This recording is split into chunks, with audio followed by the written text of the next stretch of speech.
The case against the city of Norman about the homeless shelter has been dismissed. Thanks for watching OU Nightly. I'm Michael Thompson. And I'm Abby Hollinsworth. OU Nightly reporter Jack Hancock is live at the courthouse where the case was brought before a district judge, Jack, what have you learned about the case?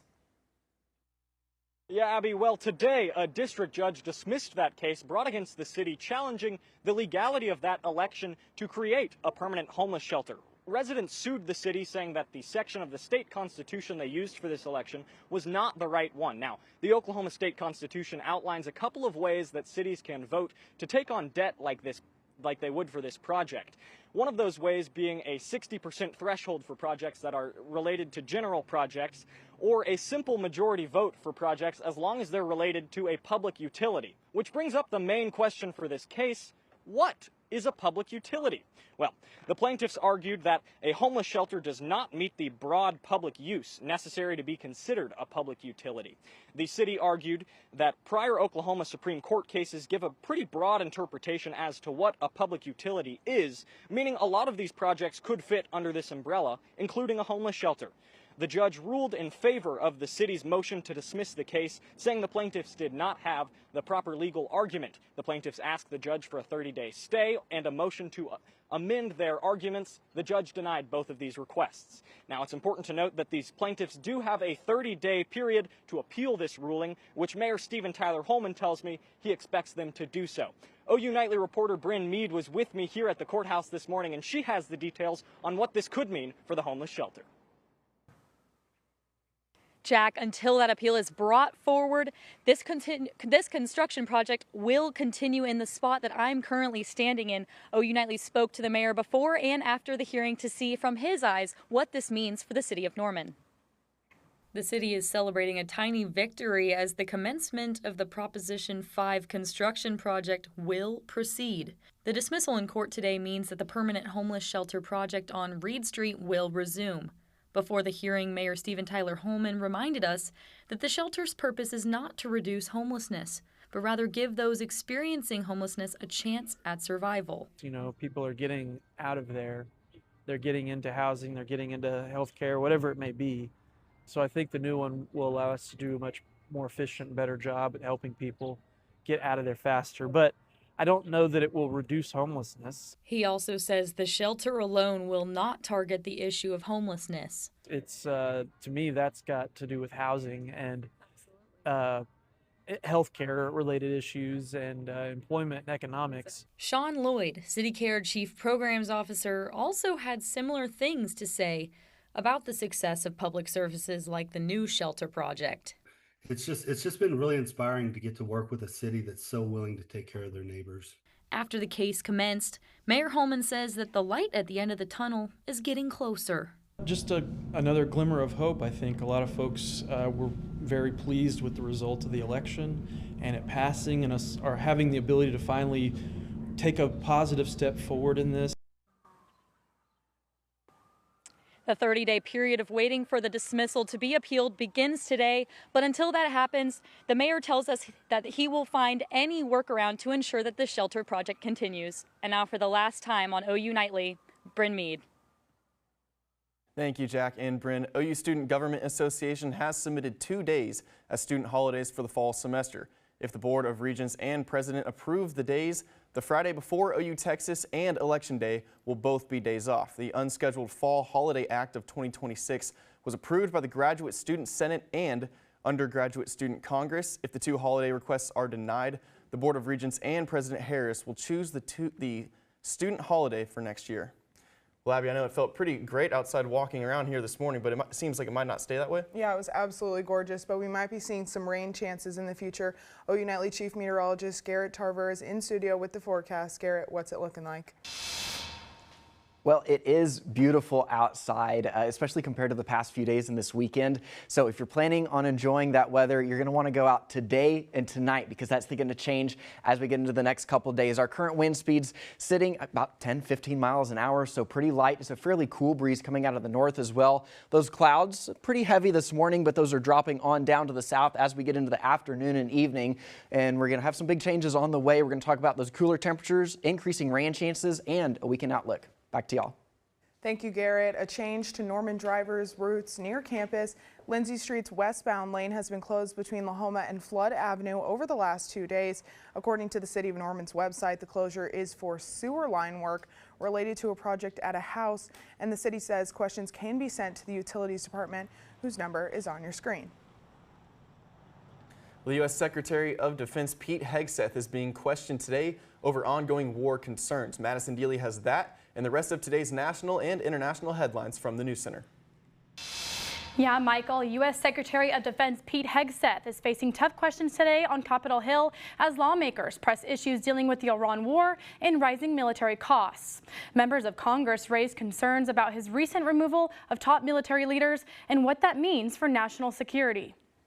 Shame on you for that statement. And statements like that are reckless to our troops. Don't say I support the troops on one hand and then a 2-month mission is a quagmire. That's a false equivalation. Who are you cheering for here? Who are you pulling for? Hegseth defended his plans. However, lawmakers still remain concerned. The rapper known as David is headed to court today for a preliminary status conference hearing. The rapper is charged with killing and dismembering 14-year-old Celeste Rivas Hernandez. Her body was found in the suspect's Tesla at an impound lot. Prosecutors say child pornography was also found on the suspect's phone. The rapper has pled not guilty, however, remains in custody without bail in Los Angeles. A judge will decide if there is enough evidence for trial. And another pretrial hearing is set for today for Nick Reiner, who is charged with the killing of his father, former Hollywood director Rob Reiner, and his mother, Michelle. The parents were stabbed to death in their home in December. Just hours after the bodies were discovered, Nick was arrested. The suspect is facing a potential life sentence without parole and the possibility of the death penalty. Reiner's next court date is on September 15th. As the trial continues, we will keep you updated on the latest. Michael, Abby. Thanks, Madison. Former Cleveland County Sheriff Chris Amison is indicted on embezzlement charges. Coming up, find out when his replacement will get picked. Plus, Ariana Grande has 99 problems, but a new album isn't one of them. When she's releasing her 8th studio album, stay with us.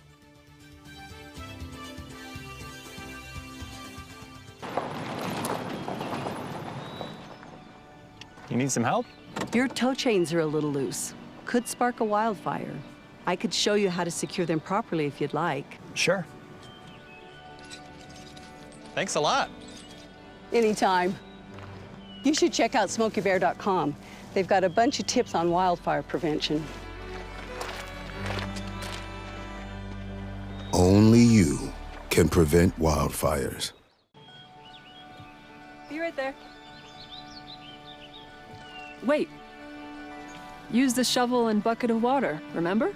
Drown, stir, drown, feel. Then make sure it's cool.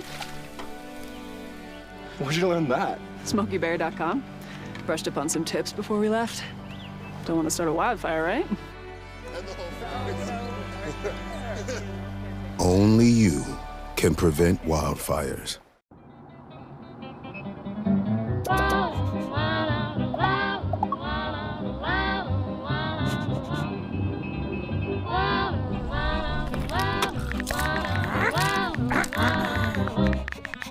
No, no, no. Turn it down. Turn it off. Get a hand. Lose the bells and whistles. Drive without distractions.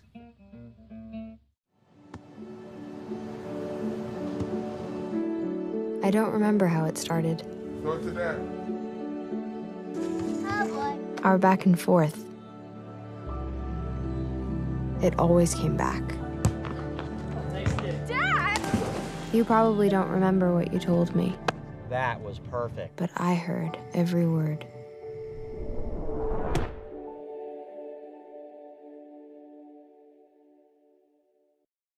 Welcome back to OU Nightly. A date has officially been set to discuss naming a new county sheriff. The Cleveland County Commissioners will meet Thursday morning and could potentially nominate a replacement. OU Nightly's Andrew Paredes has been digging into this. He's live in the newsroom with a preview of that meeting. Andrew?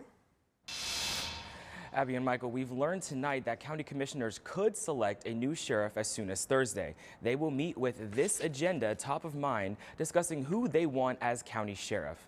Under Sheriff Michael Finley, here on your screen now, is currently serving as acting sheriff.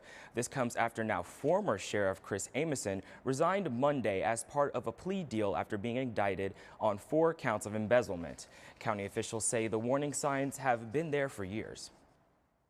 The concerns have stemmed for a long time, so the announcement of this investigation isn't necessarily a surprise when they've had concern for years about reckless spending.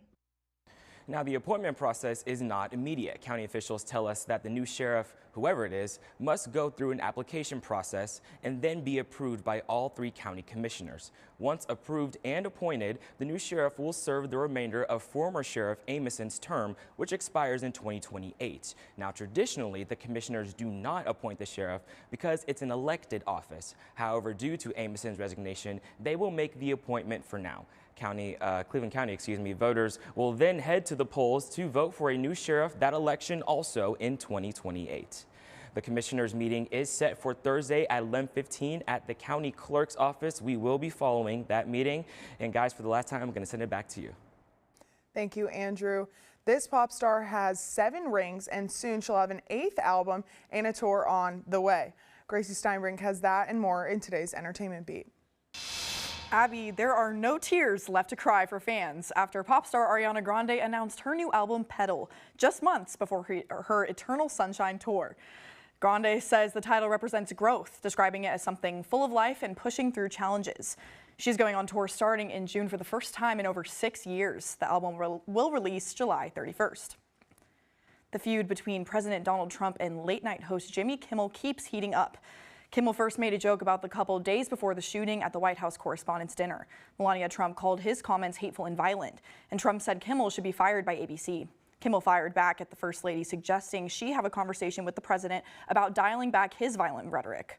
Kimmel dismissed any suggestions his jokes were linked to the incident. ABC has not commented on any calls to fire Kimmel. The man who planned an attack on Taylor Swift at her Eras Tour concert in Vienna, Austria, pleads guilty. Back in 2024, the 21-year-old man was arrested just before Swift was supposed to perform in Vienna. Police raided his home and found explosives, weapons, and Islamic State propaganda. The charges include terrorist acts and belonging to a criminal organization. Swift had to cancel all 3 shows in Vienna, which more than 150,000 fans were supposed to attend. And fans are buzzing about the announcement of YouTube personality Mr. Beast as the next celebrity guest on reality competition show Survivor. Abby, Michael. Thank you, Gracie. A temporary change in Oklahoma public schools could be permanent pretty soon. The bill to ban cell phones during school days awaits the governor's signature. What it says when we come back. And I'll have that update on your rain forecast coming up after this break. Who's going to see what and when?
Water is our most precious resource, and something that should be conserved and used wisely. Here is a water conservation tip you can try. In the bathroom, turn off the water while you brush your teeth. You'll save about 4 gallons per minute. That comes out to about 200 gallons a week for a family of 4. Water is life. This message was brought to you by the City of Norman.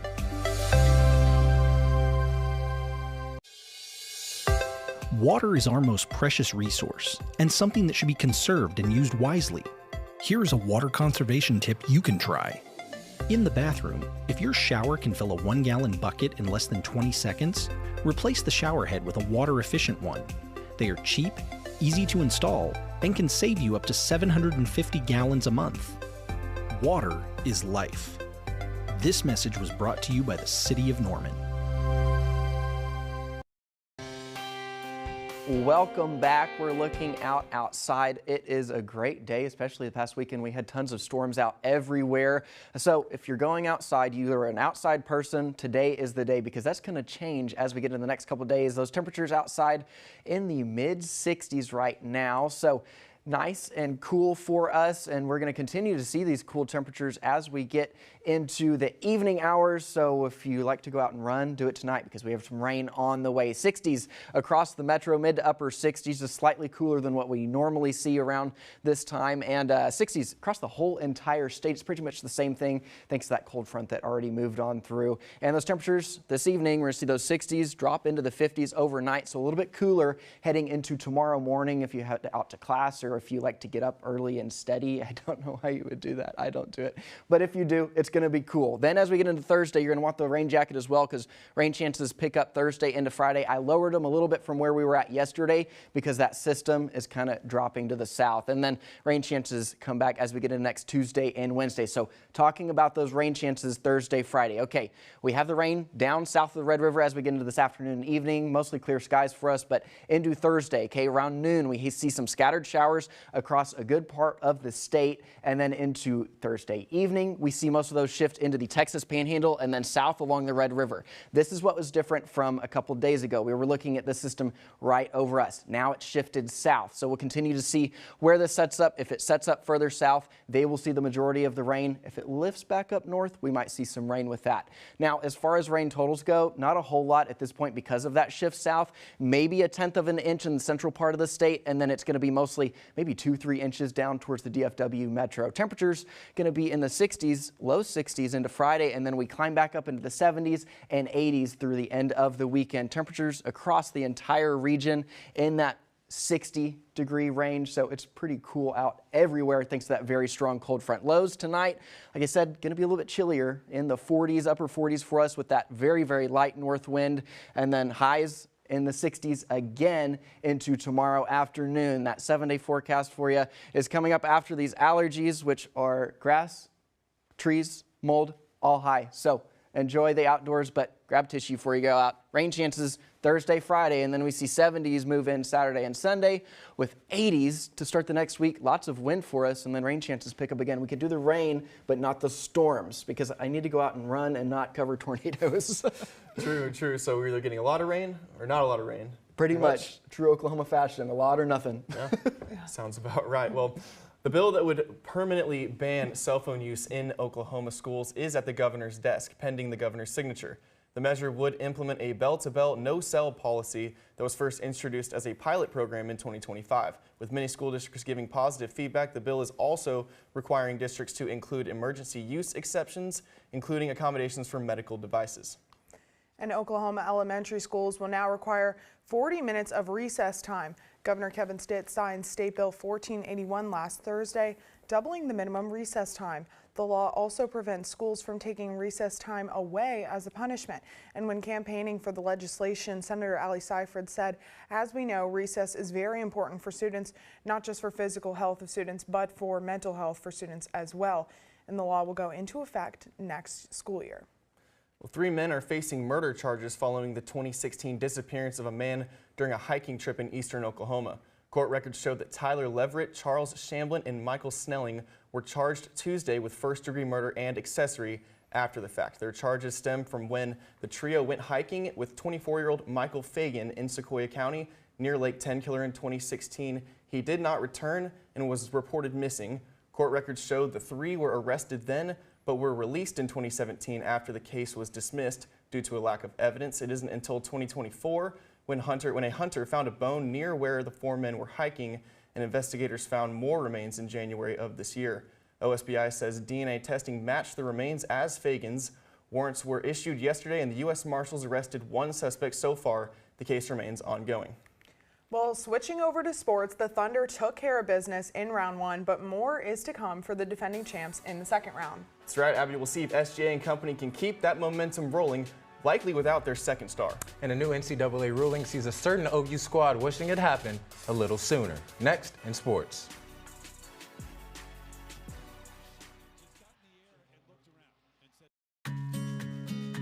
Winter is upon us, and every Oklahoman knows that that means unpredictable freezing temperatures. One of the main concerns with freezing temperatures is the damage they can cause to your home or business should they cause your water pipes to freeze over. Older homes, especially those without proper insulation or that have basements or crawl spaces with exposed pipes, are particularly susceptible to this. Here is Rachel Croft, City of Norman Water Treatment Plant Manager, to show you the proper steps you can take to prevent your pipes from freezing. The good news is you don't need to run a whole lot of water in order to combat freezing from your pipes. Here's how you do it.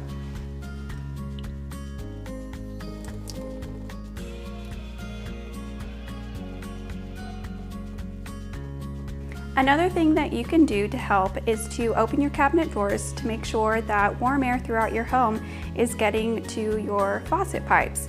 But you want to make sure to remove any harmful chemicals that any small children or pets could have the ability to reach.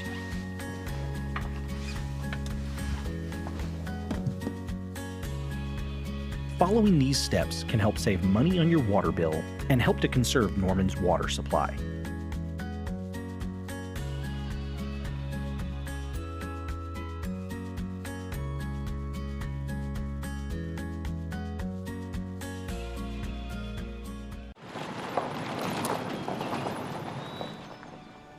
You need some help?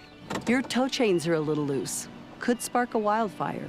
I could show you how to secure them properly if you'd like. Sure. Thanks a lot. Anytime. You should check out SmokeyBear.com. They've got a bunch of tips on wildfire prevention. Only you can prevent wildfires.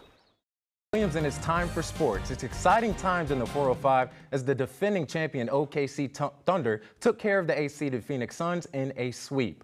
In their 4 wins, the Thunder averaged over 120 points per game, and Shai Gilgeous-Alexander showed his leadership, specifically in Game 3, where he had 42 points on 83% shooting. OKC has now swept their first-round opponents in each of the last 3 years, but heading into the second round, they know a different challenge lies ahead.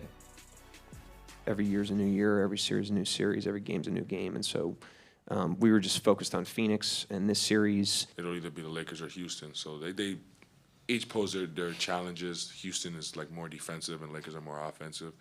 But they're both really good teams. And to make it out that series, you have to do a lot of things right. So we won't take them lightly either. According to ESPN, former Sooner and current Laker Austin Reeves is expected to return for tonight's pivotal Game 5 against the Rockets. Reeves, who averages 23 points a game, had been sidelined for the last 4 weeks after straining his left oblique April 2nd versus the Thunder. And more playoff basketball for a former Sooner, as OU legend Buddy Hield and the Atlanta Hawks fell short to the Knicks last night in Game 5 of their first-round series. Hield posted only 5 points in limited action, but his Hawks, down 3-2, will have a chance to tie the series at 3 games apiece tomorrow night.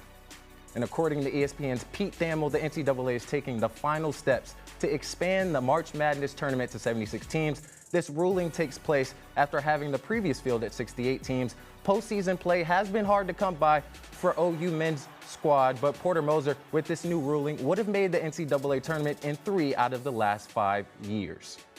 And OU women's basketball forward Sahara Williams was named to the USA Women's Basketball 3-on-3 roster last night, and the official FIBA Series season tips off Friday in China. Williams averaged 12 points and 7 rebounds for OU this past season and returns with overseas experience for her senior season. 4 OU softball players were named to the USA Softball Collegiate Player of the Year list, top 25 list, earlier today. Kendall Wells, Ella Parker, Kai Minor, and Gabby Garcia were a part of a Sooner squad who was the only team with 4 players on the list and one of 6 teams with multiple honorees. Stick with us. We'll have a special goodbye at the desk coming up. We'll be right back. Did you know that items like paint, cleaning solutions, pesticides, solvents, and other chemicals are considered household hazardous waste? These chemicals are dangerous to our environment and water quality when they are dumped in our storm drains or gutters. Fortunately, the City of Norman has a dedicated household hazardous waste facility where you can properly dispose of these items. Call 405-366-5463 to make an appointment. For more information, visit bit.ly/Norman Stormwater. Did you know that trash, like plastic bottles and fast food wrappers, can carry germs and bacteria? When these items are tossed in the street, they eventually find their way to a river or lake and have a negative impact on aquatic life. Keep our waters clean by putting your trash in the bin. For more information, visit bit.ly/Norman Stormwater.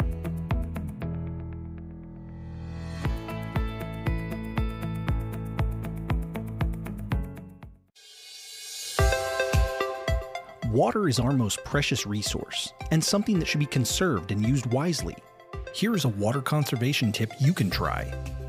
In the bathroom, turn off the water while you brush your teeth. You'll save about 4 gallons per minute. That comes out to about 200 gallons a week for a family of 4. Water is life. This message was brought to you by the City of Norman.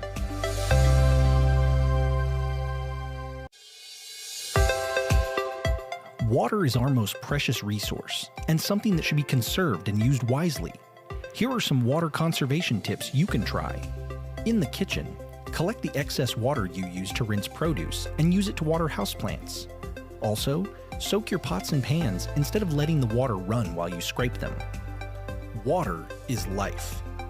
This message was brought to you by the City of Norman.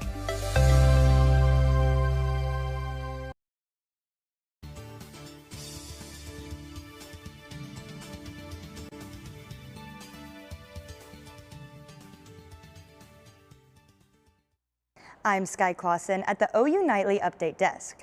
OU police are investigating after a fountain in the engineering quad was damaged last weekend. I reached out to facilities management and they said these damages were beyond repair. However, they do plan to replace the fountain. The replacement is expected to be under $15,000 and will most likely not be completed by the start of the fall semester. Abby, Michael, back to you. Thank you, Sky. Garrett, can we take one last look at the forecast? How's it looking? Oh, you know it, rainy. That's what we're hoping for. We're in that 7-day forecast. We got 60s, much cooler. Those rain chances Thursday, Friday, lower than they were yesterday, but still there. And then into the weekend, we see sunny skies return with 80s into the next week. All right. Well, thank you. Well, it's the last Wednesday show of the semester, and for all of us seniors, that means it's most of our last times up here at the desk. Abby, for a program that means so much to you, what's been your favorite memory? I don't think one specific memory comes to mind, but just the friends that I've made here. I know I'll have them for life, and it's been so awesome just to be in this program for the past 8 semesters. I would agree, Garrett. I know you have a special suit for today. Yes, this is the same suit I wore 10 semesters ago when I first started. Oh my gosh. Cam, what about you? Sweet. I would have to say being the host of Game Day, it was an amazing experience. I don't think we'll be on a cooler show than that for some time. That was definitely my favorite as well. Well, thank you so much for watching OU Nightly. I'm Michael Thompson. And for the last time, I'm Abby Hollinsworth. Be sure to watch OU Nightly live weekdays at 4:30. Have a good night.